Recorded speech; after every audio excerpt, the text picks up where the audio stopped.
ملک کی سیاسی منظرنامے میں افواہیں اور قیاس آرائیاں ہمیشہ سے ایک مستقل عنصر رہی ہیں، خصوصاً جب سول اور عسکری تعلقات کی بات ہو۔ حالیہ دنوں میں سوشل میڈیا اور سیاسی حلقوں میں ایسی ہی ایک لہر اٹھی جس میں یہ دعویٰ کیا جا رہا تھا کہ وزیر اعظم شہباز شریف کی جگہ کسی اور کو لانے کی تیاری کی جا رہی ہے۔ ان خبروں میں بعض وفاقی وزراء کے نام بھی لیے گئے اور یہ تاثر دیا گیا کہ پس پردہ طاقتور حلقے تبدیلی چاہتے ہیں، لیکن حکومتی ذرائع نے نہ صرف ان خبروں کی سختی سے تردید کی بلکہ واضح پیغام دیا کہ وزیر اعظم کی تبدیلی محض ہوائی باتیں ہیں۔ اب یہ تردید ایک عام بیان سے بڑھ کر، کیونکہ اس میں حکومتی اور اسٹیبلشمنٹ جو فورسز ہیں ان کے درمیان اہم ہم آہنگی، مضبوط اشارہ موجود ہونے کا اندیا دیتی ہے۔ موجودہ حالات میں جب ملک معاشی مشکلات اور سیکیورٹی چیلنجز سے نبرد آزما ہے، سول اور عسکری قیادت کا ایک صفحے پر ہونا سیاسی استحکام کے لیے بنیادی شرط ہے۔ ذرائع کے مطابق موجودہ سیٹ اپ کو مکمل حمایت حاصل ہے اور کسی بڑی سیاسی تبدیلی کا کوئی امکان نہیں ہے۔ یہ پیغام حکومتی بینچز کے یقین کا باعث ہے کہ سیاسی ایوانوں میں تبدیلی کی کوئی ہوا چلنے کا امکان موجود نہیں ہے۔ واقفان حال کا کہنا ہے کہ پاکستان کی سیاسی تاریخ میں حکومت اور اسٹیبلشمنٹ میں تناؤ کی وجہ سے ایسی افواہیں سر اٹھا رہی ہیں، تاہم اس بار جو بیانات سامنے آئے ہیں وہ اس امر کی نشاندہی کرتے ہیں کہ فی الوقت حکومت میں کوئی تبدیلی نہیں ہونے جا رہی، اور اس کی ایک بڑی وجہ یہ بھی ہے کہ موجودہ حکومت اور عسکری ادارے اپنی توانائیاں معیشت کی بحالی، سیکیورٹی کی بہتری اور بیرونی تعلقات کے استحکام پر مرکوز کیے ہوئے ہیں۔ کسی بھی سیاسی ہلچل سے یہ اہداف متاثر ہو سکتے ہیں، اس لیے سیاسی تسلسل کو ترجیح دی جا رہی ہے۔ اب جہاں تک افواہوں کے پھیلنے کی بات ہے، اس کے پیچھے مختلف محرکات ہو سکتے ہیں۔ سیاسی طور پر یہ ایک پرانی حکمت عملی رہی ہے کہ مخالف قوتیں حکومت کے گرد غیر یقینی کا ماحول پیدا کریں تاکہ عوام اور اتحادیوں کے اعتماد میں درار ڈالی جا سکے۔ ایسے افواہیں حکومتی فیصلوں میں دباؤ پیدا کرنے یا حکومتی ایجنڈے سے توجہ ہٹانے کے لیے بھی استعمال ہوتی ہیں۔ کچھ حلقے سمجھتے ہیں کہ یہ خبریں موجودہ حکومت کی پوزیشن کمزور کرنے کی کوشش ہے تاکہ اپوزیشن کے لیے میدان نرم ہو اور عوامی بیانیے میں حکومت کے خلاف شکوک و شبہات پیدا کیے جا سکیں۔ دوسری جانب سیاسی حلقوں کا خیال ہے کہ عسکری قیادت کی جانب سے شہباز شریف پر اعتماد کا اظہار کسی اتفاقی عمل کا نتیجہ نہیں بلکہ اس کے پیچھے ایک تسلسل ہے۔ شہباز شریف کو ایک ایسے لیڈر کے طور پر دیکھا جا رہا ہے جو محنتی ہیں، منظم ہیں اور عملی سیاست کو سمجھنے والے ہیں۔ انہوں نے کئی مواقع پر محتاط سفارتکاری کا مظاہرہ کیا ہے، مشکل فیصلے کیے ہیں اور ملک کی طاقت کے ڈھانچے کے ساتھ متوازن تعلقات رکھے ہیں۔ ذرائع کے مطابق یہی وہ خصوصیات ہیں جنہوں نے انہیں اداروں کا اعتماد دلایا ہے۔ یہ اعتماد یک طرفہ نہیں ہے بلکہ دو طرفہ ہے، کیونکہ شہباز شریف نے بھی کھلے عام اور نجی طور پر عسکری اداروں کی پیشہ ورانہ صلاحیت، نظم و ضبط اور قومی ویژن کی تعریف کی ہے۔ اس تاثر کو مزید تقویت اس بات سے ملتی ہے کہ موجودہ حالات میں ادارے سیاسی انتشار اور غیر یقینی صورتحال سے بچنے کی خواہش مند ہیں۔ اسی تناظر میں ایک مستحکم، متفقہ اور ہم آہنگ سیاسی قیادت کو ترجیح دینا اسی پالیسی کا حصہ ہے۔ ایسے میں وزیر اعظم کی تبدیلی کا مطلب ہوگا کہ ملک ایک بار پھر غیر یقینی اور سیاسی ہلچل میں پھنس جائے جو نہ صرف حکومت اور نہ ہی اداروں کے مفاد میں ہے۔ بہرحال موجودہ منظرنامے کو دیکھتے ہوئے کہا جا سکتا ہے کہ وزیر اعظم شہباز شریف کی وزارت عظمیٰ محفوظ ہاتھوں میں ہے۔ نہ صرف یہ کہ ان کے خلاف کسی قسم کی تبدیلی باضابطہ یا غیر رسمی منصوبہ موجود نہیں ہے بلکہ حکومتی اور عسکری سطح پر یہ سمجھ موجود ہے کہ اس وقت تسلسل ہی ملک کے لیے بہتر ہے۔ یہ بھی ممکن ہے کہ افواہوں کا مقصد صرف سیاسی فضا میں گرد اڑانا مقصود ہو تاکہ حکومتی بیانیے کو دھچکا مل سکے یا عوام کی توجہ ڈسٹریکٹ ہو سکے، اصل مسائل سے ہٹائی جا سکے۔ اور پھر ایسی افواہیں بھی موجود ہیں کہ خواجہ آصف صاحب کو نواز شریف صاحب نے بلایا اور خاصی ڈانٹ ڈپٹ ہوئی ہے۔ پرتگال میں جو بیوروکریسی کی بہت ساری جاگیریں اور شہریت کے حوالے سے انہوں نے ٹویٹ کی تھی، اس پر بھی جو ہے وہ بہت ساری جو ان کی ناراضی ہے یا غصہ ہے، غم و غصہ ہے، وہ موجود ہے۔ اب وزیر اعظم کی تبدیلی کی بات ہے، اس سے پہلے صدر پاکستان کی تبدیلی کے حوالے سے بھی خاصی باتیں ہوتی رہیں۔ صدر آصف علی زرداری صاحب کی تبدیلی کی بھی بہت باتیں ہوتی رہیں جس کو نہ صرف انہوں نے ریفیوٹ کیا بلکہ الٹیمیٹلی یہ بھی سچ ثابت ہوا کہ وہ افواہیں تھی۔ کیا وجہ ہے اور کون ہے؟ ظاہر ہے اگر یہ رومرز ہے تو ان کے پیچھے کون ہے، اور اگر ان خبروں میں صداقت ہے تو ان خبروں کا مطلب کیا ہے؟ ظاہر ہے حکومت ہی کنفرم کر سکتی ہے۔ علی گوہر بلوچ صاحب پاکستان مسلم لیگ نون کے سینئر رہنما ہے، انہوں نے ہمیں جوائن کیا، اس پر ان سے السلام علیکم علی گوہر بلوچ صاحب، بہت بہت شکریہ آپ کے وقت کے لیے۔ سب سے پہلے تو بڑا سادہ سا سوال ہے، ان دنوں شہر اقتدار وفاقی دارالحکومت میں شہباز شریف صاحب یعنی وزیر اعظم اسلامی جمہوریہ پاکستان کی تبدیلی یا چینج آف فیس کی بات ہو رہی ہے، ان خبروں میں کس حد تک صداقت ہے علی گوہر بلوچ صاحب؟ بسم اللہ الرحمن الرحیم۔ دیکھیں بات یہ ہے کہ جو آپ تبدیلی کی مطلب ہے خبر کے حوالے سے یہ ضرور مطلب ظاہر ہے کہ کچھ اکاؤنٹس سے پروپیگنڈا کیا گیا ہے، ہم نے بھی سنا ہے اور لوگوں نے بھی سنا ہوگا۔ تو میں تو سمجھتا ہوں کہ اس میں کوئی ایسا مطلب ہے کہ مجھے تو دور دور تک اس کے ایک پولیٹیکل ورکر کی حیثیت سے، کارکن کی حیثیت سے مجھے تو اس میں کوئی صداقت نظر نہیں آ رہی، نہ ہی کوئی ایسے حالات ہیں، نہ کوئی ایسی موومنٹ ہے دیکھیں وزیر اعظم کی تبدیلی کے ایک طریقہ کار ہے جو کہ اپنایا گیا تھا جب ایک سلیکٹڈ پرائم منسٹر تھا اور اس کو ایک آئینی طریقے کے ساتھ ہٹایا گیا تھا، وہ عدم اعتماد ہے۔ اگر کوئی بھی اپوزیشن پارٹی یا ان کے پاس اتنا بڑا الائنس ہو اور وہ نمبر آف گیم ہے، اگر وہ ہاؤس میں پورا کرے تو کسی بھی وزیر اعظم کے خلاف ہو سکتا ہے۔ لیکن وجہ یہ ہے کہ اس وقت پی ایم ایل این کی بھی اکثریت ہے، اتحادی بھی ساتھ ہیں، کہیں سے ایسی کوئی موومنٹ بھی نہیں ہے، اور خاص طور پر جس طرح سے شہباز شریف صاحب محنت کر رہے ہیں اور پنجاب میں جس طرح مریم نواز صاحبہ ڈیلیور کر رہی ہیں، اور خاص طور پر جو ہمارے دیگر ادارے ہیں جتنے، ان کی بھی ظاہر ہے کہ ان کے ساتھ بھی جس طرح سے ہم آہنگی پائی جاتی ہے، تو میں سمجھتا ہوں کہ اس وقت کوئی اس قسم کے مجھے تو حالات نظر نہیں اچھا، علی گور آتے۔ بلوچ ان کو بے بنیاد افواہیں یا من گھڑت خبریں کہہ رہے ہیں، ٹھیک ہے آپ کے نزدیک یہ بے بنیاد ہوگا یا افواہیں، لیٹ سے کہ یہ ہے بھی افواہیں ہیں، یہ رومرز ہیں، لیکن رومرز فار اے ریزن، ظاہر ہے یہ کوئی ان انٹینشنلی تو نہیں ہو رہا، یہ انٹینشنلی اگر کیا جا رہا ہے تو انٹینشن کیا ہے کرنے والوں کی، اس کے پیچھے کون دکھائی دیتا ہے آپ کو؟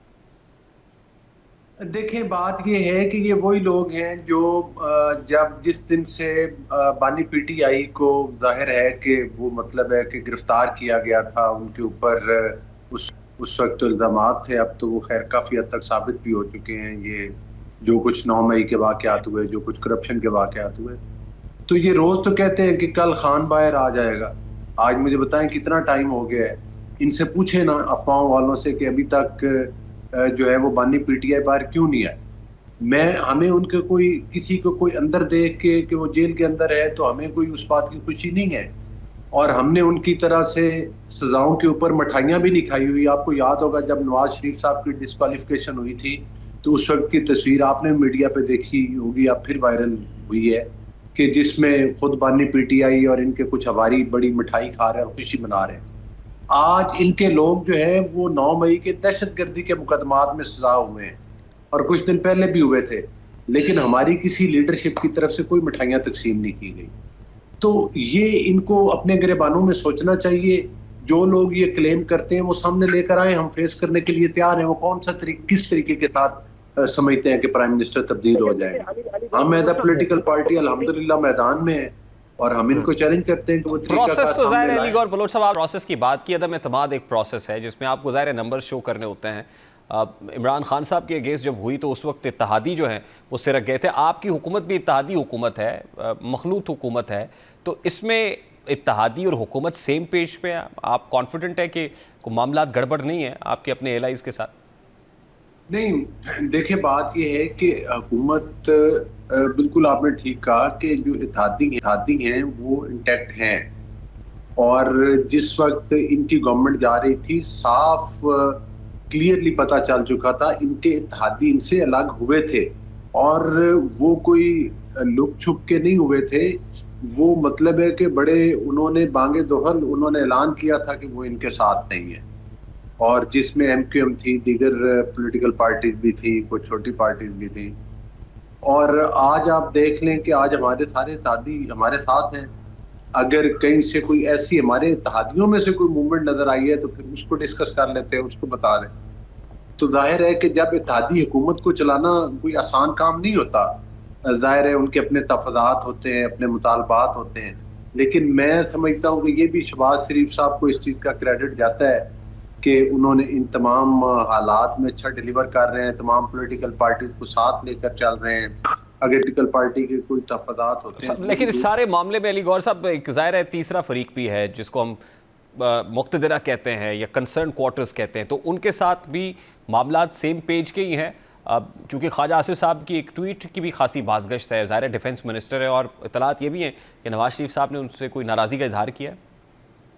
نہیں، دیکھیں بات یہ ہے کہ ابھی تک تو کوئی ایسی بات نہیں ہے، تمام اداروں کے آپس میں جو کوارڈینیشن ہے وہ بہترین ہے، لیکن میں ساتھ ہی ساتھ بتاؤں کہ دیکھیں جب آپ مل کے اداروں کے ساتھ مل کے پولیٹیکل پارٹیز کے ساتھ مل کے ایک اتحادی گورنمنٹ چلا رہے ہوتے ہیں تو آپ کو بڑے بڑے چیلنجز ہوتے ہیں، ملک کی معیشت کو ٹھیک کرنا، ملک کے لا اینڈ آرڈر کو ٹھیک کرنا، جو ہمارے بارڈرز کے اوپر دہشت گردی ہوتی ہے، جس طرح ہمارے دشمن بارڈر پر ان حالات کو فیس کرنا، الحمدللہ اس حکومت نے ہر جگہ پر اپنے جو ٹارگٹس تھے وہ اچیو کیے، جو چیلنجز تھے ان کو عبور کیا.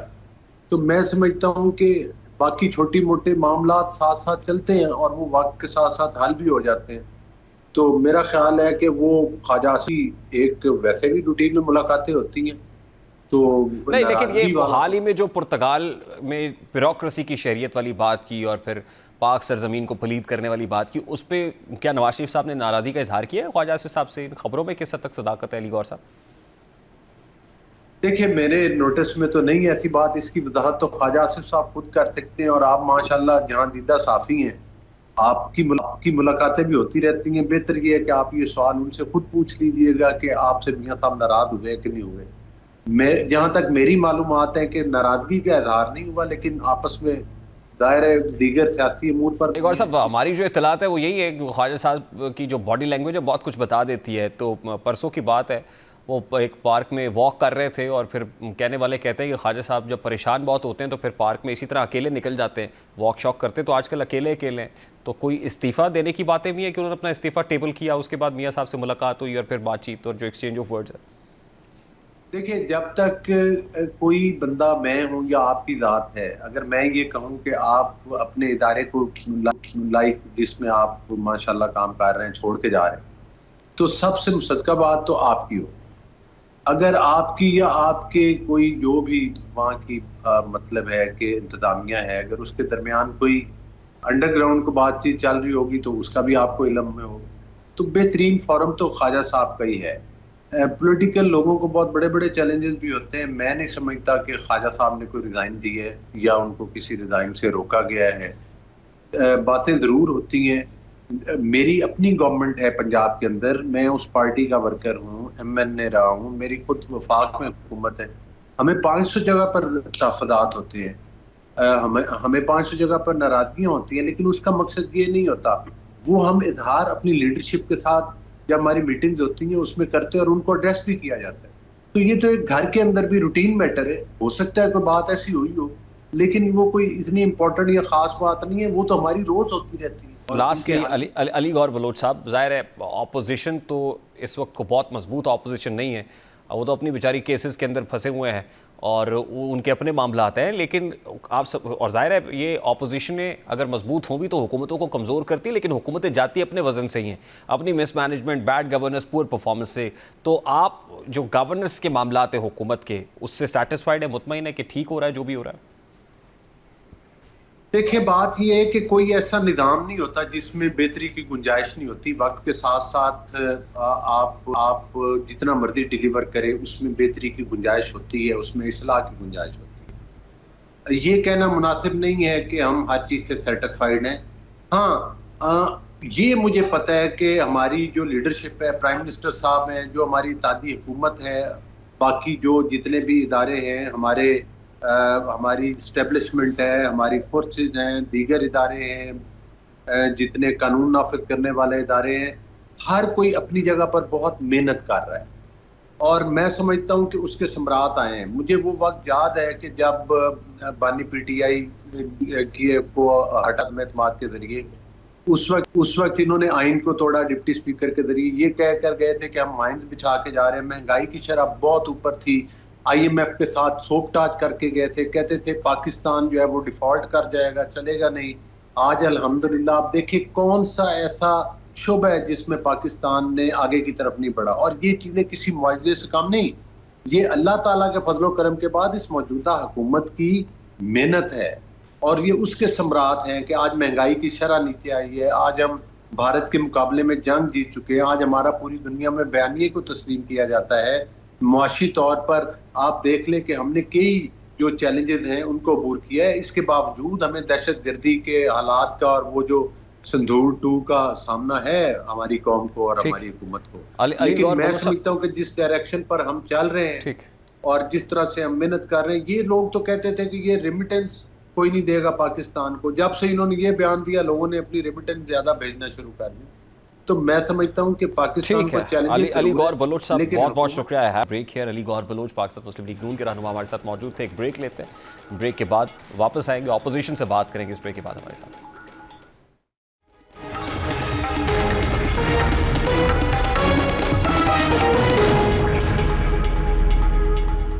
اس وقت پاکستان تحریک انصاف کے وکیل رہنما نیاز اللہ نیازی صاحب نے بھی جوائن کیا ہے. السلام علیکم نیازی صاحب, بہت بہت شکریہ آپ کے وقت کے لیے. نیازی صاحب, سب سے پہلے تو بڑا سادہ سا سوال ہے. پاکستان تحریک انصاف نے احتجاجی تحریک شروع کر رکھی ہے, لیکن اس تحریک کے جو نتائج ہیں وہ تو خاصے کاؤنٹر پروڈکٹیو ہو رہے ہیں. چراغ بجھتے چلے جا رہے ہیں سلسلہ وار. پہلے سرگودا اے ٹی سی, پھر فیصل آباد اے ٹی سی, اب لاہور اے ٹی سی, 2 فیصلے. پاکستان تحریک انصاف کی وہ جو رہنما ہیں ان کو سزائیں, ڈسکوالیفیکیشنز پیرل, یہ سب جاری ہے.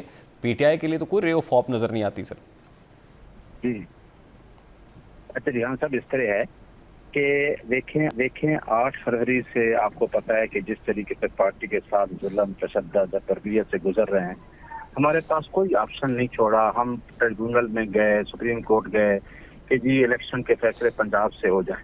ہمارے پاس آخر پہ آج اب یہی رہتا ہے آپشن کہ ہم پروٹیسٹ کریں, پیسفل پروٹیسٹ, جو کہ آئین پاکستان کا آرٹیکل 15 اجازت دیتا ہے. میرا خیال ہے ہم نے 5 کا بھی کیا, آپ نے دیکھا ہر جگہ پہ پیسفل پروٹیسٹ ریلیاں نکلی. اور 14 اگست بھی ہمارا یہی ہے کہ جو ہم نے کرنا ہے وہ پیسفل کرنا ہے. ہم بھی لوگوں کو 14 اگست کی پورے پاکستانی کو مبارکباد دے رہے ہیں, اور ہم یہ چاہ رہے ہیں کہ جو 8 فروری کو مینڈیٹ چلایا گیا, جو ہمارا حقیقی آزادی کا سلوگن ہے, اس پہ ہم پیسفل پروٹیسٹ کریں گے. باقی ہمارے پاس کوئی آپشن ہی نہیں ہے. جہاں آپ کو آئین قانون کی بالادستی نظر نہ آئے, تو یہ آئین جو اجازت دیتا ہے وہ آئینی رائٹ, جو پاکستانی ہیں جو خان صاحب کے ساتھ کھڑے ہیں, وہ اپنا آئینی رائٹ استعمال کریں. نہیں نیازی صاحب, مکالمے کا آپشن, ڈائیلاگ کا آپشن, بات چیت کا آپشن, یہ دروازہ بند کر کے آپ احتجاج کے لیے نکلے, لیکن احتجاج کا آپشن بھی تو سودمند ثابت نہیں ہو رہا نا. سوال میرا یہ ہے کہ ایک طرف آپ تحریک چلا رہے ہیں, دباؤ تو نہیں بڑھ رہا ہے, الٹا آپ لوگوں کو سزائیں ہو رہی ہیں. رہنماؤں کو 10-10 سال کی سزا سنا دی گئی ہے, مجموعی طور پر کچھ 40-40 سال کی سزائیں ہیں, ڈسکوالیفیکیشنز بھی ہو رہی ہیں. تو یہ تو خاصا کاؤنٹر پروڈکٹیو ہو رہا ہے سر. یہ تحریک تو کارآمد ثابت نہیں ہو رہی. نہیں, تحریک کا رحمت صاحب, تحریک جو بھی ہوتی ہے نا اس کے نتائج ٹائم لیتے ہیں. آپ دیکھیں نا کہ جس طریقے سے سیٹیں لی گئیں, آپ کو یاد ہے کہ 8 فروری میں صبح جب 9 فروری ہوا, جس طریقے سے سیٹیں لی گئیں, پھر ریزرو سیٹ چلی گئیں, پھر 3 سیٹیں ری کاؤنٹنگ میں چلی گئیں, پھر آپ نے دیکھا کبھی لوگوں کو ڈی سیٹ, ابھی ادھر سے 9 مئی میں لوگ ڈی سیٹ ہوئے, لوگوں کو سزائیں ہوئی, اور ادھر سے 10ویں الیکشن کمیشن تیار بیٹھا تھا, وہی الیکشن کمیشن جو 12 جولائی کا فیصلہ 8 مہینے تک رکھ کے بیٹھا تھا سپریم کورٹ کا. تو انہوں نے ایک باقاعدہ ریفرنس آتا ہے, تھرو سپیکر ریفرنس آتا ہے, پھر جاتا ہے الیکشن کمیشن میں. تو یہاں تو کوئی چیز کو فالو نہیں کیا جا رہا. دیکھیں, ایک ڈیموکریٹک پروسیس ہوتا ہے. آپ ایک پارٹی کو بالکل ہی فارغ کرنا چاہتے ہیں, جمہوری عمل سے نکالنا چاہتے ہیں, تو آپ کون سی پوزیشن بنا کے اس ملک کو چلائیں گے؟ تو یہ رائٹ ہے, ہم اس سے پریشان نہیں ہو رہے. الٹیمیٹلی مائنس ہو رہی ہے پی ٹی آئی, آپ کو مائنس ہوتی بھی نظر آ رہی ہے؟ نہیں, کبھی بھی نہیں, کبھی اس وجہ سے نہیں کہ ریحان صاحب, خان صاحب کے ساتھ لوگ جڑے ہوئے ہیں. خان صاحب, عمران خان اس ٹائم ایک نظریہ کا نام ہے, ایک سوچ کا نام ہے, ایک فکر کا نام ہے, تو لوگ اس کے ساتھ جڑے ہوئے ہیں. آپ پاکستانی عوام کو, which is mandated by the Constitution Article 17 کہتا ہے کہ کوئی پارٹی بھی ہے, کوئی پاکستانی سٹیزن جوائن کر سکتا ہے. ایون دین سپریم کورٹ کے فارمر چیف جسٹس نے بھی جب سمبل کا کیس سنا تو انہوں نے کہا کہ ہمیں تو پتا ہے کہ پاکستان نہیں, وہ ٹھیک ہے, لیکن خان صاحب کے تو اپنے 9 مئی کے کیسز لگ گئے نا نیازی صاحب, وہ بھی فیصلہ آنے کو ہے. دیکھیں, وہ تو خان صاحب نے شروع سے کہا تھا. دیکھیں, ہم کب کہتے ہیں, ہم کہتے ہیں کہ 9 مئی میں جو انوالو ہو, جو ہم نے تو پتا کمیشن بنا لیں, اس کے اوپر سی سی ٹی وی فوٹیج لے آئے. خان صاحب اس دن کہاں پہ تھے؟ آپ نے ابھی شہادتیں سن لی ہیں کہ جو 2 ہی گواہ ہیں جو پورے پاکستان میں گواہی دے رہے ہیں. کوئی کہتا ہے جی وہ جو گواہ تھے صوفے کے نیچے چھپے تھے, کوئی کہتا ہے پردے کے پیچھے چھپے تھے. تو بس دیکھیں, یہ جو ٹرائل ہو رہے ہیں نا, ہم کبھی بھی نہیں کہتے کہ 9 مئی کے جو ذمہ دار ہے منصوبہ صاحب ان کو سزا ہو, لیکن یہ جو ججمنٹس جائیں گی نا, جو ابھی جلدی میں سینٹرل کورٹس جو کہ انڈر ہیں اپنا آپ کے لا منسٹری کے, یہ فیصلے جس طرح کیس سائفر بھی اوپر گیا, عدت کے کیس بھی گئے, اس میں بہت سارے لیکوناز ہیں. یعنی آپ سمجھتے ہیں کہ جب یہ چیلنج ہوں گے اپر کورٹس کے اندر تو وہاں سے کوئی ریلیف مل سکتا ہے؟ جی مل سکتا ہے. آپ دیکھیں نا, سرگودا کورٹ میں ایک بندے کو سزا ہوئی, تو اس میں صرف یہ لکھا ہے پیرا نمبر 39 میں, کیونکہ اس آدمی کی ایفیلیشن پی ٹی آئی سے ہے. تو یہ چیزیں نہیں ہوتی. یہاں لوگوں نے پریس کانفرنس کی, حالانکہ ملٹری ایکٹ کہتا ہے 142 کہ آپ اس کو پارڈن کریں گے